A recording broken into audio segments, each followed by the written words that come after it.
Hello student, physics की online classes में आपका स्वागत है। देखिए, हमारा जो लास्ट टॉपिक फिनिश हुआ है क्लास 11th में विमा वाला, उसके हमने 3 उपयोग बताए और उसके कुछ कुछ हमने आपको न्यूमेरिकल भी कराए थे। तो आज मैं वो विमा के ऊपर वो न्यूमेरिकल कराने वाले जा रहा हूँ कि जो हमारे कंपटीशन में पूछे जाते हैं और बड़े बेहद सरल हैं, जिसको हमने जैसे पढ़ा है ढंग से। तो देखिए, मैंने पहले ही बताया था कि आपको फाउंडेशन के हिसाब से पढ़ाया जाएगा, आपको क्वेश्चन भी सॉल्व कराए जाएंगे। लेकिन एक चीज मेरी बात ध्यान से समझ लेना, आपको बेटा पीडीएफ नोट्स मिलने में थोड़ा डिले हो रहे हैं, थोड़ा सा कोई कारण है तो। लेकिन जो वीडियो में आपको समझाया जा रहा है ना, उसको आप ढंग से पढ़ना, और जो क्वेश्चन आपको वीडियो में कराए जा रहे हैं उनको भी ढंग से करना, ठीक है ना। तो इसमें देखिए, हमने लास्ट जो जो विद्यार्थी नए जुड़े हैं ना, तो प्लीज वो वीडियो को दोबारा शुरू से देखें। या तो आप बीमा का जहां से स्टार्ट किया, अगर बीमा वाला टॉपिक पढ़ना चाहते हैं तो बीमा वाला स्टार्टिंग से करें। लेकिन नहीं तो जितने भी हमने वीडियो गिरे हैं वो बहुत ज्यादा बड़े बड़े नहीं है, 15 से 20 मिनट के हैं, तो आप उनको एक दिन में 2-2 करके भी देख सकते हैं, तो वो आसानी से समझ में आ जाएगा आपका। लेकिन आप यहीं से देखना स्टार्ट करें और पहले का आपने वीडियो नहीं देखा है तो वो बहुत समस्या हो सकती है, आपको समझ में नहीं आएगा, ये दिक्कत हो जाएगी। देखिए बेटा, किसी को समझने के लिए, किसी चीज को समझने के लिए जो भी ऊपर पहुंचना होता है तो सीढ़ी चढ़नी होती है, तो वो सीढ़ी स्टेप बाय स्टेप होती है। ऐसा नहीं है कि आप डायरेक्टली वहीं पर एक साथ पहुंच जाते हो, ऐसा कभी नहीं होता है ना। तो स्टेप बाय स्टेप हमें चलना पड़ेगा। तो प्लीज आप वीडियो को शुरू से देखें। आप जब सर्च करेंगे तो सारा का सारा आपको क्लास 11th का कौन सा लेक्चर है वो आपको शुरू से लिखा मिल जाएगा। 12th के अलग हैं, 11th के अलग हैं, तो आपको 11th वाले पढ़ने और हिंदी मीडियम वाले भी हैं, है ना। तो हिंदी मीडियम वाले ही आपको देखने अच्छी तरीके से। तो देखिए, पहला क्वेश्चन क्या है जो आपका पीएमटी में 1981 और 2001 में आया हुआ है और विमा के ऊपर है और बेहद सरल है, और मैं इसको सॉल्व भी आराम से कराऊंगा। देखिए, सरल आवर्त गति करती हुई किसी वस्तु का आवर्तकाल कैपिटल सी से दर्शाया जाता है, ये हमें पता है। और ये है पी की घात ए, कैपिटल डी की घात बी और एस की घात स्मॉल सी से प्रकट किया जाता है। जहां पी इसमें दाब है और कैपिटल डी घनत्व है और एस प्लस तनाव है, तो आप कहेंगे सर कल तो आपने सूत्र जो लिखवाया था टी बराबर 2π√L/g लिखवाया था, ये कहां से ला दिया आपने? तो ये बेटा लाया नहीं, ये क्वेश्चन में दिमाग को दही बनाने के लिए आपको पूछा जाता है और आपको सदुपयोग करना है इस दिमाग का कि यार ये इस पर निर्भर कर रहा है, उसने कहा है तो कर रहा होगा, है ना। और इसके जो ऑप्शन है वो ऑप्शन भी दिए गए हैं, ऑप्शन में आपको लिखता हूं, जरा देखिए। देखिए बेटा, ऑप्शन है आपके सामने कि स्मॉल ए का मान, एबीसी का मान पूछे तो पहले ए का होगा, फिर बी का होगा, फिर सी का। पहला ऑप्शन आपके सामने ये रहा है, दूसरा ऑप्शन आपका सामने ये रहा, तीसरा ये रहा और चौथा ये रहा, यानी कि बी की जगह 4 आएगा, फोर्थ ऑप्शन। अब इसको आपको सॉल्व करना पड़ेगा सरल तरीके से। तो हमें दाब की बीमा पता है, घनत्व की मैंने लिखा रखी है, नहीं लिखी है तो यहाँ बताऊंगा, पृष्ठ तनाव की मैं बताऊंगा। तो देखिए सॉल्यूशन कैसे होगा इसका, बड़े मिनटों में हो जाएगा आराम से, और आप प्रैक्टिस करोगे तो बार बार हो जाएगा। आपको यही समझ के चलना है कि ये दाब और घनत्व और एस पृष्ठ तनाव पर ही निर्भर करता है। दिया है क्वेश्चन में तो आपको उसी हिसाब से करना है। टी बराबर 2π√L/g के झगड़े में नहीं पढ़ना है, ध्यान रखना, जो दिया है उस पर ध्यान देना है, तभी तो ये पीएमटी में क्वेश्चन बनेंगे, तभी तो कंपटीशन में आएंगे। सीधा इतना सरल कौन पूछ सकता है, फिर तो सब आपके पीएमटी में हो जाएंगे बेटा। तो आपको अलग हट करके मेहनत करनी पड़ेगी, और वो मैं आपको करा रहा हूँ। क्वेश्चन देखिए, इस क्वेश्चन में समझ में आ जाएगा। देखो, तो हमें क्वेश्चन जो दिया हुआ है टी बराबर पी, पी की घात ए और टी की घात बी और एस की घात सी। विमा का तीसरा उपयोग देखिए, विभिन्न भौतिक राशियों में संबंध स्थापन करना, और स्थापित करने के लिए आपको पता है कि जो तनाव है ना, ये दाब की घात ए, घनत्व की घात बी और पृष्ठ तनाव की घात सी पर निर्भर करता है। साफ सीधे शब्दों में बात आता है। दाब की जो विमा है, दाब की विमा आप याद रखना, मैं ये तो निकलवा चुका हूं, M1 L-1 T-2, सभी को पता है, जिसको पता नहीं है वो शुरू से देखें वीडियो को, है ना। और घनत्व डी, और ये घनत्व का जो सूत्र होता है आपने पढ़ भी रखा होगा कि घनत्व बराबर द्रव्यमान बटे आयतन। द्रव्यमान की विमा M1 और आयतन की विमा नीचे, आयतन लंबाई इंटू चौड़ाई इंटू ऊंचाई, L into L into L लिखवा चुका हूं मैं। तो L की घात 3 ऊपर ले जाएंगे तो L की घात माइनस में आ जाएगी, L-3। और आता है पृष्ठ तनाव। ये पृष्ठ तनाव का जो सूत्र है बेटा याद रखना, क्या होता है कि बल बटे एकांक लंबाई, यानी कि बल बटे लंबाई होती है सूत्र इसका, बल बटे लंबाई। तो बल की विमा होती है M1 L1 T-2 और बटे लंबाई के लिए L1, तो L1 से L1 कैंसिल, तो m1t-2। तो ये मैंने विमा भी निकाल दिया, आपको सूत्र की सहायता से विमा आराम से ये निकाल चुके हैं, और पहले भी और ये आज भी बता दी मैंने। तो बस यहाँ पर विमा रखते जाइए और कुछ नहीं, एबीसी की फिर घातों की तुलना कराएंगे अपन एमएलटी की जैसे कराते थे। हो गया सरल। तो देखिए कैसे, लेफ्ट साइड में क्या हो जाएगा, T1 विमा रख लेंगे, T दाब की विमा कितनी आपके सामने है, m1l-1 t-2 की पावर कितनी है a इनटू घनत्व, घनत्व की विमा कितनी है m1l-3 की पावर कितनी है स्मॉल b, तो इसकी पावर b स्मॉल b हो जाएगी। S प्रस्थ तनाव की विमा कितनी है m1t-2 की टोटल घात कितनी है बेटा, कितनी है c, तो इसकी भी घात c होगी। अब आप जरा ध्यान से देखिए, इधर m नहीं है तो हम बना सकते हैं m की घात 0 करके, क्योंकि मान इसका एक ही होगा। l नहीं है तो l की घात भी 0 करके l बना दिया मैंने, t की घात ऑलरेडी 1 है। अब यहां से देखना m की घात क्या बचती है, देखो m की घात यहां से a, l की घात यहां से -a और t की घात -2a। क्यों हुआ भाइयों ऐसा, क्योंकि ये इसके ऊपर जो घात है, घात से घात की गुणा होगी, तो 1 की गुणा a में करेंगे a, -1 की गुणा a करेंगे तो -a, -2 की a से गुणा करेंगे तो -2a। ओके, ऐसे इसमें m की घात कितनी b गुणा करके l की घात -3 है, उसकी b की गुणा और हो रही है उसमें, तो l की घात -3b, ये भी हो गया। और ये m की घात यहाँ से 1 है और c में हो रही है, तो m की घात c और ये t की घात -2c। ओके, बहुत ही जी। अपन अब क्या करते हैं कि m की घात 0, l की घात 0, t की घात 1, m की घात a यहाँ पर, m की घात b यहाँ पर, m की घात c यहाँ पर, तो तीनों की आधार समान हुए, तो आधार समान होने से गुणा करेंगे तो घातें जुड़ जाएंगी। समझ गए हो कि आप 11th क्लास में या 10th क्लास में करेंगे x की घात a इंटू x की घात b इंटू x की घात c, है ना। तो आधार इनके समान है तो x बराबर इनकी गुणा क्या है बेटा, आधार समान होने से गुणा करने पर केवल घातें जुड़ जाती है, x की घात a plus b plus c, ऐसे हो जाएगा। सेम यहाँ पर भी होना है, m की घात a यहां से आई b और यहां से आई c, तो m की घात हो गई इनटू l, l की घात यहाँ पर -a यहाँ पर -3b, हो गया काम। तो l की घात -a और -3b जुड़ गई ना आपस में, -a यहाँ से और -3b यहाँ से, तो हो गई एक साथ इनटू t, और बचा यहाँ से t की घात -2a और यहां से t की घात -2c, तो दोनों आपस में जुड़ गई। अब दोनों तरफ m की घात हो गई कैपिटल M विमा के रूप में, ये कैपिटल L और ये कैपिटल T। यहां तक आप सभी उतारेंगे, देखेंगे और नोट करेंगे। ये लास्ट में हमें घातों की तुलना करानी है और कुछ नहीं करना है, ठीक है बेटा।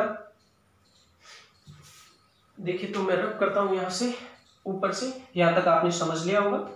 आगे देखिए, ये विमा आपको मैंने लिख दी, ये भी आपने नोट कर ली होंगी। अब जरा देखिए, जरा ध्यान से इसको आगे बढ़ाते हैं, ऑप्शन को लिखे रहने देंगे ताकि हम चेक कर सकें आंसर को।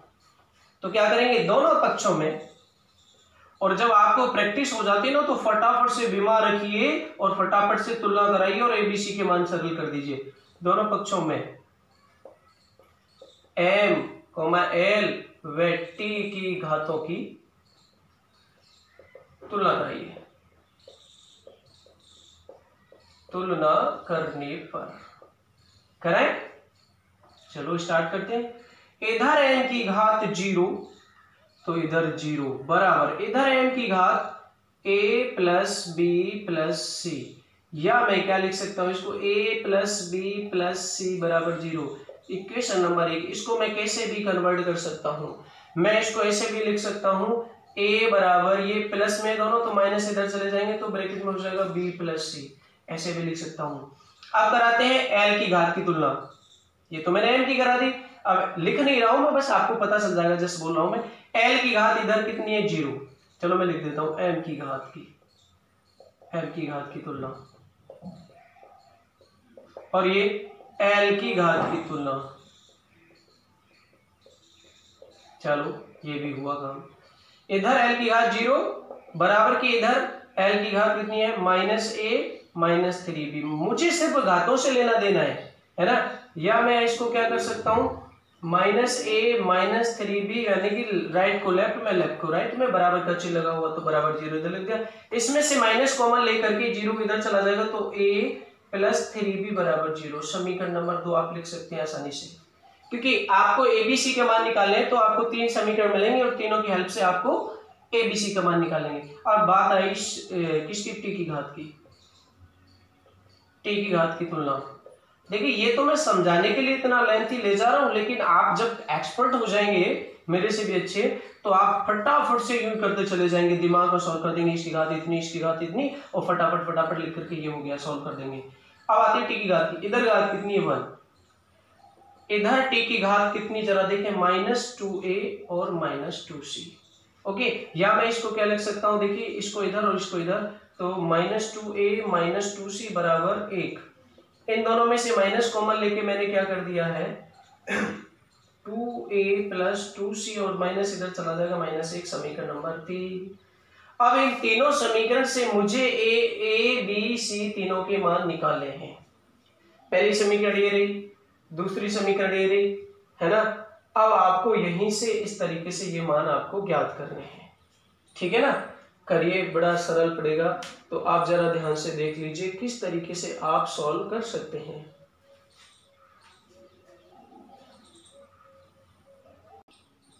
देखिए बेटा, इन तीनों से आपको एबीसी का मान निकालना है, तो मैं देखिए इससे क्या कर सकता हूं, इससे देखना आप इस समीकरण से जरा देखिए, समीकरण 1 से और क्या प्राप्त कर सकते हैं, a + c, है ना।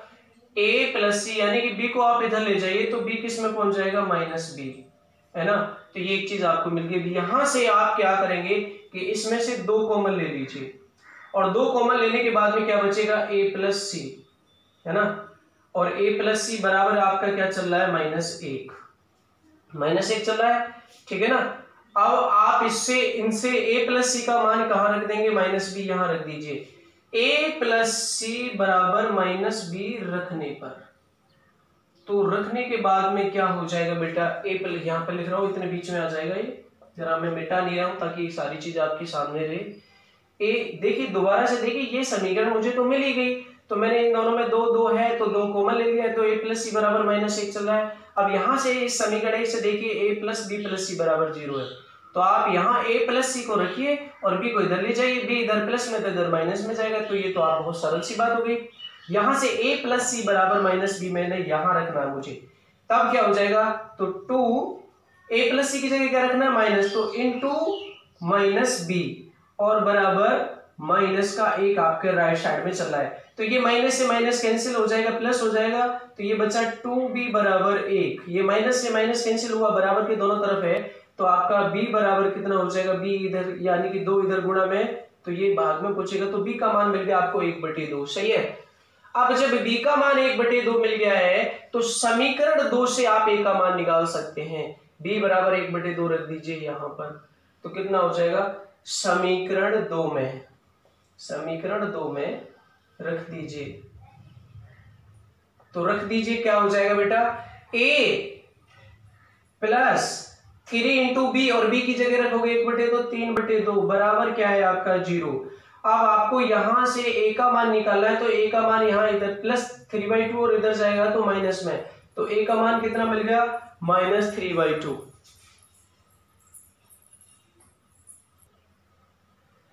ठीक है बेटा, a का मान मिल गया आपको, b का मान मिल गया, और c का मान और निकाल लीजिए, तो c का मान इस समीकरण फर्स्ट में रख के a और b का मान रख दीजिए और c का मान निकल जाएगा। आप चाहे कोई से में रख दीजिए, चाहे तो आप इसमें रख दीजिए a का मान, तब आपका निकल जाएगा। तो देखिए मैं इसको थोड़ा सा सॉल्व कर रहा हूं, इतना को मिटा रहा हूं, ये आप नोट कर चुके होंगे, तो मैं पहली वाली समीकरण को छोड़ रहा हूं, खाली मुझे c का मान और चाहिए। तो c के मान के लिए देखो मैं क्या करूंगा, समीकरण 1 का यूज करूंगा, बाकी सबको मैं मिटा रहा हूं, सॉरी ये क्या रह गया, कट गया, -3/2 था और ये 1/2 था और ये 1 था। अब इसमें देखिए मुझे किसका मान निकालना है, c का, तो a का मान रखिए -3/2 प्लस b का मान रखिए 1/2 और प्लस c बराबर 0। तो देखिए इसको सरल करेंगे तो 2 आ गया एलसीएम, और एलसीएम आ गया तो ये कितना बचेगा, ऊपर -3 + 1 और प्लस c बराबर 0। -3 + 1 कितना बचा, -2/2 प्लस c बराबर 0, तो -2/2 -1 प्लस c बराबर 0। आप देखिए इस c का मान निकालेंगे तो -1 को इधर ले जाएंगे, तो c बराबर कितना हो गया 1। तो तो इसमें ऑप्शन देखिए कौन सा पहला वाला सही है। ये क्वेश्चन समझ में आया। अगला क्वेश्चन सॉल्व कराते हैं अब आपको, वो भी पीएमटी में आया हुआ है।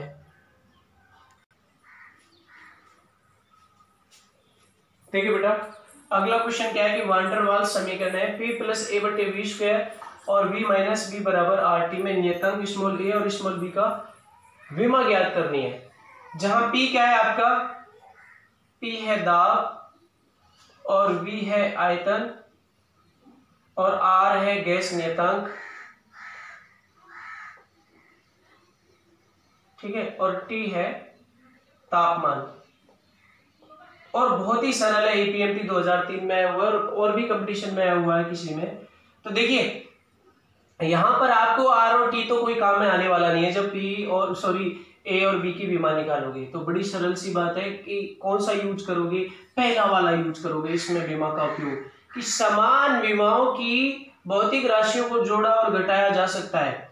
तो देखिए पी दाब है और ये बी आयतन है आपका, तो ये P और a बटे वी स्क्वायर इसमें जुड़ रहा है, तो a बटे वी स्क्वायर की विमा वही होगी जो दाब की विमा है, जब ही जुड़ रहा है, नहीं तो जुड़ता ही नहीं। ठीक, आयतन में ये B घट रहा है नियतांक, तो जब ही घट सकता है अगर B की विमा वही होगी जो V की विमा है, जो आयतन की विमा है। तो बड़ा बेहद सरल है। सॉल्यूशन कैसे लिखोगे, चूंकि पहली वाले उपयोग से समान विमाओं की राशियों को जोड़ा अथवा घटाया जा सकता है, ठीक है ना। तो जोड़ा अथवा घटाया जा सकता उसी चीज का प्रयोग करेंगे।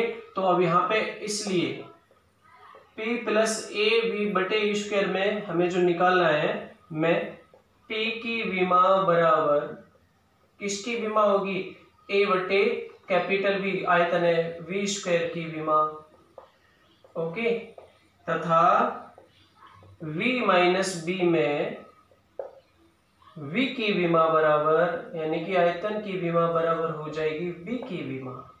तो बेहद सरल हो गया एकदम, मतलब समान विमा वाली राशियों को जोड़ा और घटाया जाएगा, ए बटे वी स्क्वायर जब भी जुड़ेगा इसमें, जब P की दाब की विमा के बराबर होगा। P की विमा ये मैं कई बार लिखवा चुका हूं, यानी कि दाब की विमा क्या होती है, बार बार दोबारा से लिख रहे हैं, n की घात 1 n की घात -1 t की घात -2, है ना।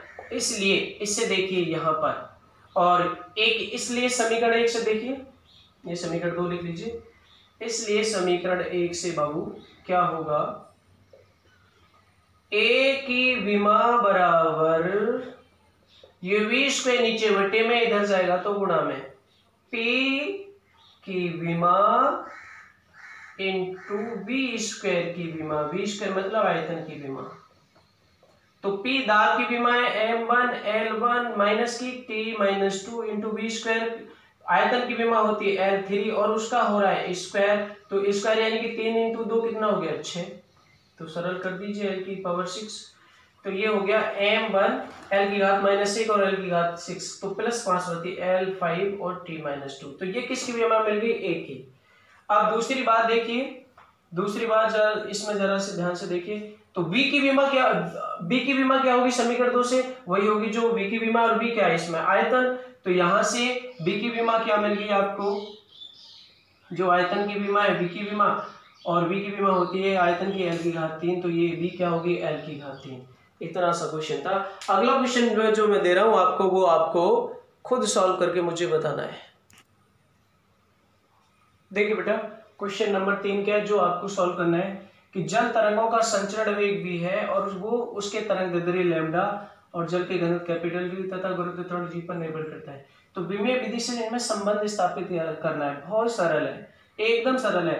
मैं आपको बता देता हूँ, लैम्डा तरंग दैर्ध्य जो होता है वो एक दूरी ही होती है ना, वो बताएंगे आपके 11वीं क्लास में, फिजिक्स में भी आएगा और केमिस्ट्री में भी आएगा तरंग दैर्ध्य। और दूरी की जो विमा होती है वही तरंग दैर्ध्य की होगी, ये होगी L1। घनत्व की अभी मैंने पीछे बताई, घनत्व बराबर द्रव्यमान बटे आयतन होता है, तो ये m बटे L की घात 3 यानी कि M1 L-3 हो गया। और जी की आपको पता है, नहीं पता है तो दोबारा से लिख देता हूँ L1t-2। तो ये आप इनको संबंध स्थापित ज्ञात करेंगे, वेग और ये तरंगदैर्ध्य लैम्डा। तो आप कैसे मान के चलेंगे, मैंने आपको बता रखा है कि ये जब समानुपाती निर्भर करेगा तो b समानुपाती मान के चले लैम्डा की घात a पर इनटू, और क्या बात करते हैं, जो भी आपको इसमें दे रखा है घनत्व d की घात b और इनटू आपका जो गुरुत्व त्वरण इसकी घात c पर निर्भर करता है। फिर आपको इनकी सबकी विमा लिखनी है, वेग की विमा लिखनी है, इधर लैम्डा की विमा l है, d की विमा दे रखी है आपको ये रही, और g की विमा रखनी है। फिर सबकी विमा रखिए, a b c यानी घातों की तुलना कराइए और a b c का मान निकालिए और वो फिर इसमें रखिए। ऑप्शन आपके सामने दिए हुए हैं, तो कौन कर सकता है दिमाग लगा करके वो मैं देख लूंगा। ये आपको सामने लिखा हुआ है, आप इसको नोट कर सकते हो।